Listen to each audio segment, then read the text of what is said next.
America ಅಧ್ಯಕ್ಷ Donald Trump ಅವರು Canada ವಿರುದ್ಧ ಇದೀಗ ವಾಣಿಜ್ಯ ಸಂಘರ್ಷವನ್ನು ಆರಂಭಿಸಿದ್ದಾರೆ. ಯಾಕೆ ಉಭಯ ದೇಶಗಳು ಈ ರೀತಿಯಾಗಿ ವಾಣಿಜ್ಯ ಸಂಘರ್ಷಕ್ಕೆ, ತೆರಿಗೆ ಸಮರಕ್ಕೆ ಮುಂದಾಗಿದೆ? ಇದರ ಇಂಪ್ಯಾಕ್ಟ್ ಏನಾಗಬಹುದು? ಒಂದು ವೇಳೆ ಕೆನಡಾ ಮತ್ತು ಅಮೆರಿಕ ಮಧ್ಯೆ ಈ ಒಂದು ಆರ್ಥಿಕ ಹಣಾಹಣಿ ಯಾವ ರೀತಿಯ ಮಟ್ಟಕ್ಕೆ ತಿರುಗಿದೆ, ಇದು ರಾಜಕೀಯ ಬಿಕ್ಕಟ್ಟಾಗಲಿದೆಯಾ ಅಥವಾ ಒಂದು ಯುದ್ಧಕ್ಕೆ ನಾಂದಿ ಆಗಬಹುದಾ ಅನ್ನುವಂಥ ಒಂದು ಚರ್ಚೆ.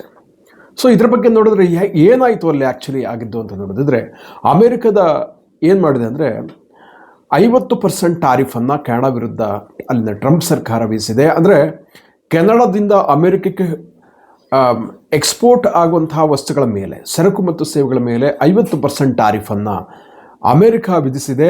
ಸೊ ಅಮೇರಿಕದ ಈ ತೆರಿಗೆಯನ್ನು ಕೆನಡಾ ಭಾಳ ನೇರವಾದ ಇದು ದಾಳಿ, ಇದು ಯುದ್ಧಕ್ಕೆ ಸಮಾನ ಅಂತ ಹೇಳಿದೆ. ಸೊ ಹೀಗಾಗಿ ಕೆನಡಾದ ಪ್ರಧಾನಿ ಹೇಳ್ತಾರೆ, ಅಲ್ಲಿನ ಪ್ರಧಾನ ಕಾರ್ಯದರ್ಶಿ, ಈಗ ನಾವು ಯುದ್ಧದ ಪರಿಸ್ಥಿತಿಯನ್ನು ಎದುರಿಸ್ತಾ ಇದ್ದೀವಿ ಅಂತ ಹೇಳಿದ್ದಾರೆ.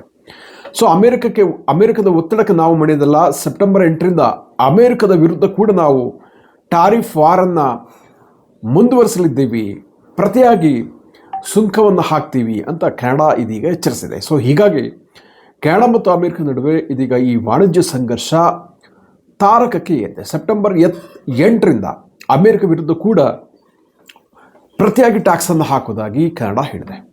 ಸೊ ಇದು ಅವರೊಂದು ಏನು ಹೇಳ್ತಾರೆ ಅಂದರೆ, ಕೇವಲ ವ್ಯಾಪಾರಕ್ಕೆ ಸಂಬಂಧಪಟ್ಟ ಸಂಘರ್ಷ, ವಿವಾದ ಇದಲ್ಲ, ಇದು ಕೆನಡಾದ ಸಾರ್ವಭೌಮತೆ, ಸಾವರ್ನಿಟಿ ಮತ್ತು ಸ್ವಾತಂತ್ರ್ಯ, ಫ್ರೀಡಮ್ನ ಪ್ರಶ್ನೆ ಆಗಿದೆ ಅಂತ ಕೆನಡಾದ ಪ್ರಧಾನಿ ಹೇಳಿದ್ದಾರೆ. ಸೊ ಅಮೇರಿಕದ ಈ ಹೊಸ 50% ಸುಂಕ ಕೆನಡಾದಿಂದ ಅಮೇರಿಕಕ್ಕೆ ಎಕ್ಸ್ಪೋರ್ಟ್ ಆಗುವಂತಹ ಸುಮಾರು $28 ಬಿಲಿಯನ್ ಮೌಲ್ಯದ ವಸ್ತುಗಳ ಮೇಲೆ ಇಂಪ್ಯಾಕ್ಟ್ ಆಗುತ್ತೆ. ಸೊ ಬಿಯರ್, ಚೀಸ್ ಮತ್ತು ಎಲೆಕ್ಟ್ರಾನಿಕ್ ಉತ್ಪನ್ನಗಳು ಕೂಡ ಇದರಲ್ಲಿ ಸೇರಿದೆ. ಅಲ್ಯೂಮಿನಿಯಂ, ಮರಮಟ್ಟೆಗಳು, ವಾಹನಗಳು, ಉಕ್ಕುಗಳ ಎಕ್ಸ್ಪೋರ್ಟ್ ಇಂಪೋರ್ಟ್ ಮೇಲೆ ಇದು ಇಂಪ್ಯಾಕ್ಟ್ ಆಗುತ್ತೆ.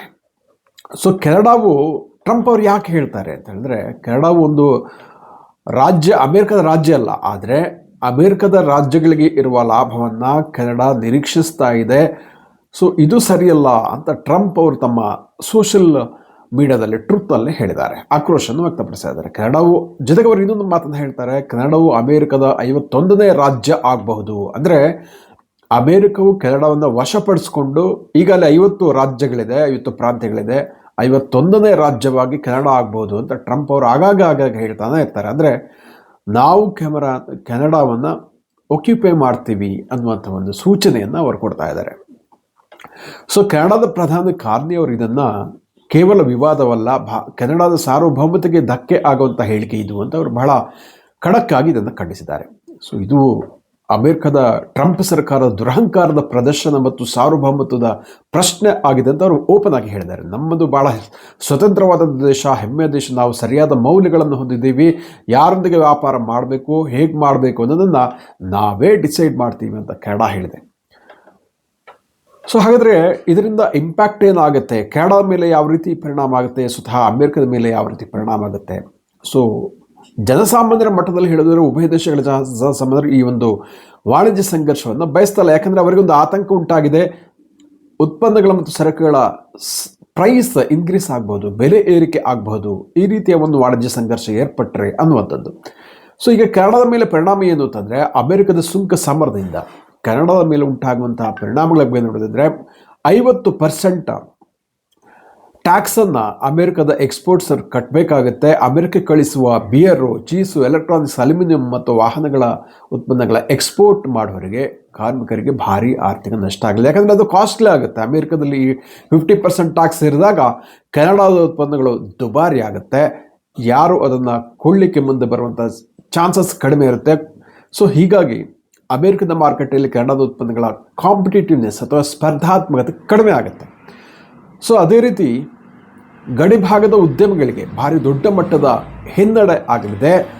ಸೊ ಜೊತೆಗೆ ಇನ್ನೊಂದು ಪ್ರಶ್ನೆ, ಕೆನಡಾ ಮತ್ತು ಅಮೇರಿಕ ಮಧ್ಯೆ ಎಲ್ಲೋ ಕೆಲವರು ಕೇಳ್ತಾರೆ, ಯುದ್ಧ ಏನಾದರೂ ಆಗ್ಬೋದಾ ಅಂತ. ಸೊ ಆ ರೀತಿಯ ಚಾನ್ಸಸ್ ಕಡಿಮೆ, ಯಾಕಂದರೆ ಅಮೇರಿಕ ಮತ್ತು ಕೆನಡಾ ನ್ಯಾಟೋ ಸದಸ್ಯತ್ವ ರಾಷ್ಟ್ರ ಹೊಂದಿರುವಂಥದ್ದು, ಮಿತ್ರ ರಾಷ್ಟ್ರಗಳು. ಸೊ ಹೀಗಾಗಿ ಅಮೇರಿಕ ಮತ್ತು ಕೆನಡಾ ದೀರ್ಘಕಾಲದಿಂದ ಮಿತ್ರ ರಾಷ್ಟ್ರಗಳಾಗಿದೆ. ನ್ಯಾಟೋ ಹಾಗೂ ನಾರ್ಡ್ ರಕ್ಷಣಾ ಒಪ್ಪಂದಗಳಲ್ಲಿ ಒಟ್ಟಾಗಿದೆ.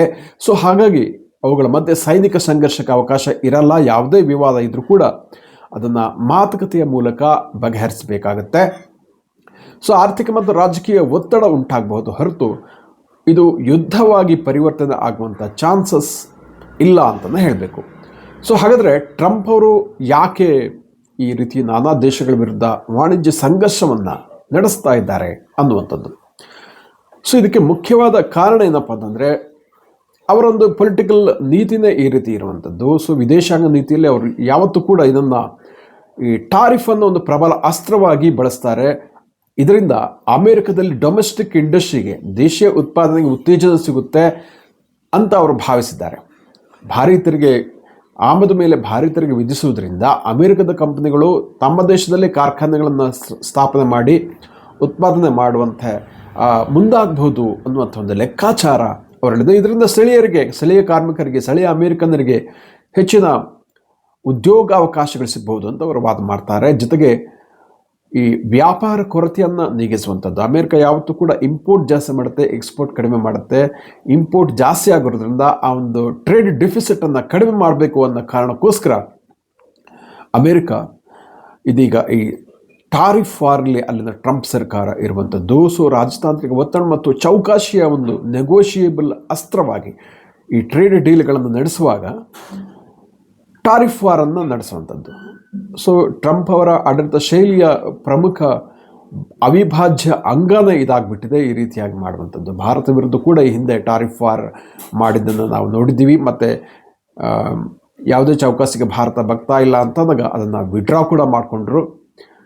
ನಂತರ ಇರಾನ್ ವಾರ ಆದಮೇಲೆ ಸಿಚುವೇಶನ್ ಕಂಪ್ಲೀಟ್ ಚೇಂಜ್ ಆಗಿದ್ದನ್ನು ನಾವು ನೋಡ್ತೀವಿ.